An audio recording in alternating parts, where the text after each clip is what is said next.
मेरी पार्टी के शीर्ष नेतृत्व ने अपनी बात हम सबके समक्ष रखी।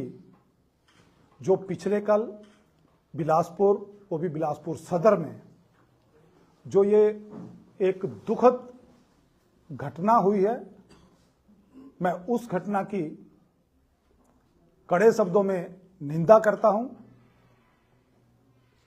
और वर्तमान सरकार से ये मांग करता हूं कि दोषियों के विरुद्ध तुरंत कार्रवाई होनी चाहिए और दोषियों को तुरंत अरेस्ट किया जाना चाहिए। लेकिन एक बात मैं और कहना चाहूंगा कि जब से मैं विधायक बना हूं और ये सरकार सत्ता में आई है, सम्मान्य मुख्यमंत्री सुखविंदर सिंह सुक्खू जी के नेतृत्व में पूरे प्रदेश में जहां कानून व्यवस्था की धज्जियां उड़ गई हैं, वहां मेरा बिलासपुर सदर भी, हमारा जिला बिलासपुर भी उससे अछूता नहीं है। मेरे बिलासपुर सदर में तो जैसे ही यह सरकार सत्ता में आई, आप स्मरण कीजिए कि एसीसी का प्लांट हेड अगर बरमाणा से चलता है, उसकी गाड़ियों को चेज करने के लिए लोग चलते हैं। घाघस यानी 10 किलोमीटर दूर आकर उस गाड़ी को रोका जाता है, पिस्टल की नोक पे रोका जाता है। उस एसीसी के हेड के मुंह पर कालिक पोती जाती है। और जब मैंने उस दौरान विधानसभा चल रही थी, मैंने यह मसला विधानसभा में उठाया था पॉइंट ऑफ ऑर्डर के तहत, लॉ एंड ऑर्डर के ऊपर। तो मैंने जब यह मसला उठाया था तो प्रदेश सरकार का जवाब था कि हमने किसी एक आरोपी को 3 दिन बाद अरेस्ट किया है, लेकिन उसके पास जो गन मिली है वो खिलौना था। यह जवाब विधानसभा में जब सम्माननीय मुख्यमंत्री जी ने दिया था, तो मैंने सप्लीमेंट्री में कहा था कि सम्माननीय मुख्यमंत्री जी, ये जो अधिकारियों ने और तब के पुलिस हेड ने ये जो पर्ची आपके पास दी और आपने एज इट इज पढ़ दिया, इसके दूरगामी परिणाम ये होंगे कि प्रदेश में और बिलासपुर में लॉ एंड ऑर्डर नाम की कोई चीज नहीं रह जाएगी। मैंने कहा 10 किलोमीटर चेज हुआ और इतना बड़ा प्लांट हेड व्यक्ति, इतना बड़ा ऑफिसर, घाघस में आके गाड़ी रोकी गई, बंदूक की रोकी गई, और उसमें आप कह रहे हैं कि वो पिस्टल नकली थी। अगर गोली शरीर के आर पार हो जाती तो तब उस पिस्टल का पता चलता। 3 दिन बाद आपने किसी को बुलाया और छोड़ दिया। कौन था वो व्यक्ति? किसका व्यक्ति था? आपके पेपरों ने ही वो अगले 2-3 दिनों में लंबी लंबी खबरें निकाली कि कौन व्यक्ति था। मैं तब विधानसभा में कहा था। और उसके बाद आए दिन ये चिट्टा माफिया इतना ज्यादा, इतने छोटे से अंतराल में 2 सालों में इतना ज्यादा बढ़ गया, तो प्रदेश सरकार कर क्या रही है? इतना ही नहीं, आपको ध्यान होगा कि जब मैंने विधानसभा में फिर कहा, जब दूसरा सेशन हुआ, मैंने कहा मेरे बिलासपुर में भू माफिया, बजरी माफिया ये पूरे तरीके से एक्टिव हो गया है। खनन माफिया, और जब मैंने खनन माफिया की बात कही थी, चिट्टा माफिया की बात कही थी, तो मैंने इंगित किया था कि रेलवे के एक ऑफिस में जाकर दिन दहाड़े मारपीट होती है।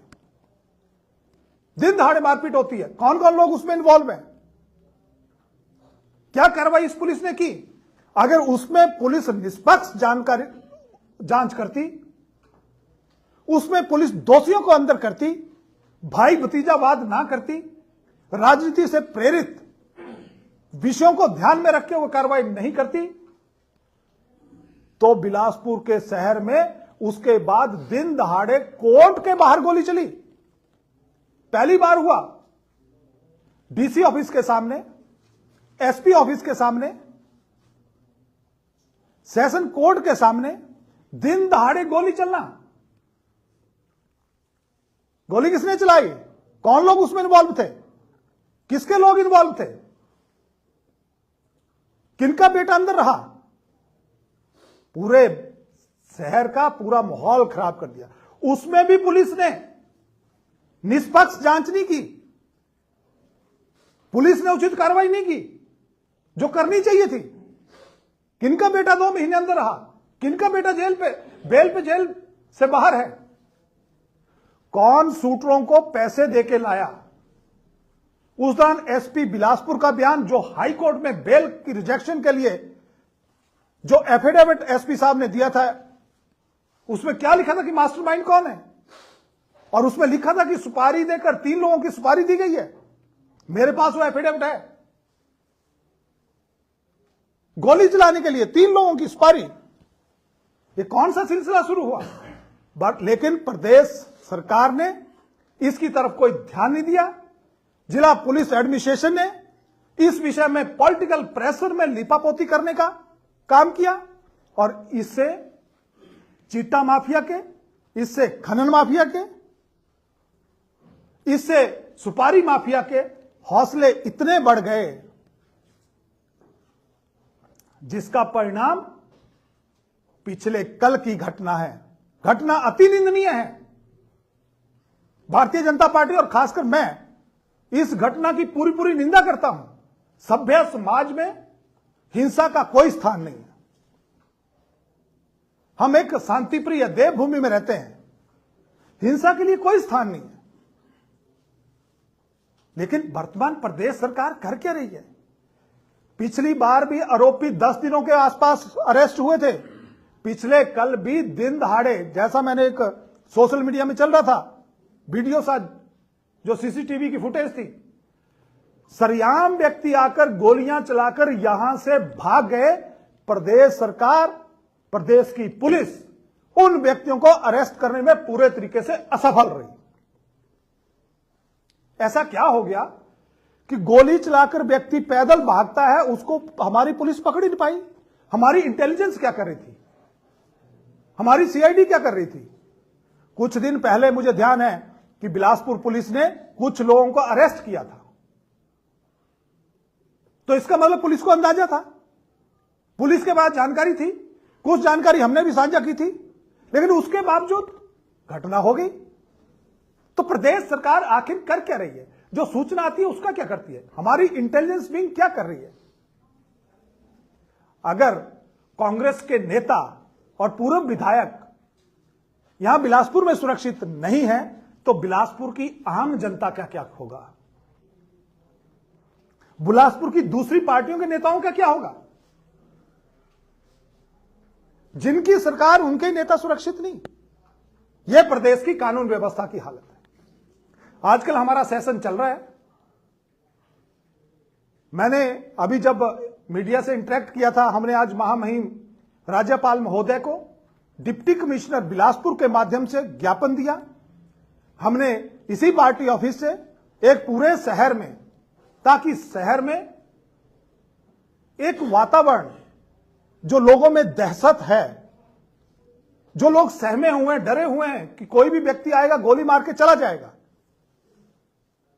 उनके बीच में डर के माहौल को कम करने के लिए भारतीय जनता पार्टी के शीर्ष नेतृत्व ने इसी पार्टी ऑफिस से हम लोग इकट्ठे हुए, मेरी पार्टी के सैकड़ों कार्यकर्ता पूरे शहर का चक्कर लगाते हुए, और हमने डिप्टी कमिश्नर बिलासपुर के माध्यम से महामहिम राज्यपाल महोदय से मांग की है कि दोषियों को तुरंत पकड़ा जाए, दोषियों को तुरंत अरेस्ट किया जाए, और जो भी दोषी हैं, जो भी ये चिट्टा माफिया हैं, जो भी ये गैंगवार बिलासपुर में चल रहा है, मैं शब्द गैंगवार कह रहा हूं, ये जो गैंगवार बिलासपुर में चल रहा है, इन सभी दोषियों के खिलाफ कड़ी कार्रवाई की जाए।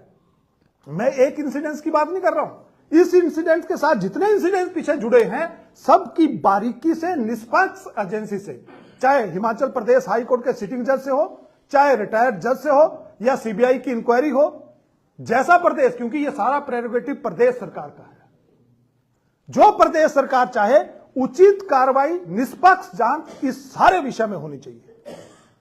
कौन गोली चलाने वाले थे, कैसे वहां तक पहुंच गए, किसका संरक्षण था, इन सारे विषयों की जांच होनी चाहिए। अगर हिमाचल प्रदेश सरकार ने और बिलासपुर पुलिस ने कल शाम तक कोई किसी व्यक्ति को अरेस्ट नहीं किया, तो भारतीय जनता पार्टी जिला बिलासपुर सोमवार को हम बिलासपुर बंद का आह्वान करेंगे, व्यापार मंडल से बात करेंगे, ताकि जो दोषी हैं उनके खिलाफ प्रदेश सरकार उचित कार्रवाई करे और दोषियों को कड़ी से कड़ी सजा मिलनी चाहिए। मैं पूर्व विधायक बंबर ठाकुर जी के शीघ्र स्वास्थ्य होने की कामना भी करता हूं। घटना बहुत निंदनीय है, लेकिन मैं आप सब लोगों के माध्यम से यह भी कहना चाहूंगा कि प्रदेश के वातावरण को बिगाड़ने में कांग्रेस सरकार का हर जिला में, हर पूरे प्रदेश में एक सा ही हाल है। आज चिट्टा माफिया बेलगाम है, बेलगाम होकर चिट्टा माफिया। मैंने विधानसभा के अंदर कहा है कि मेरे बिलासपुर में ठेकेदार माफिया, मेरे बिलासपुर में सुपारी माफिया, मेरे बिलासपुर में खनन माफिया, मेरे बिलासपुर में जितने भी ये क्राइम अपराध हो रही है, सारा बजरी रेता माफिया पूरे तरीके से सक्रिय है। लेकिन प्रदेश सरकार इस चीज पे कंट्रोल करने में बिल्कुल असफल है। प्रदेश सरकार के हाथ खड़े हो गए हैं। यही कारण है जब भी कोई यहां बिलासपुर में दुर्घटना होती है, उसके बाद यहां के एसपी को बदल दिया जाता है। छोटा सा जिला, 4 एसपी 2 वर्षों में बदले गए। क्या करना चाहती है प्रदेश सरकार? क्या दिखाना चाहती है?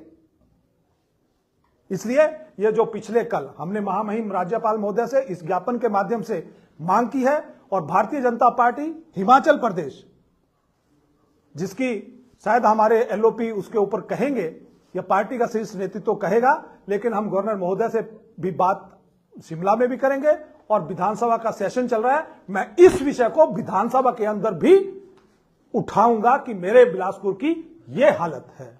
पहले भी लॉ एंड ऑर्डर पे हम उठाते रहे हैं, इस विषय को भी हम विधानसभा के अंदर और हम माननीय मुख्यमंत्री जी से इस विषय में पूरा स्पष्टीकरण भी चाहेंगे। धन्यवाद।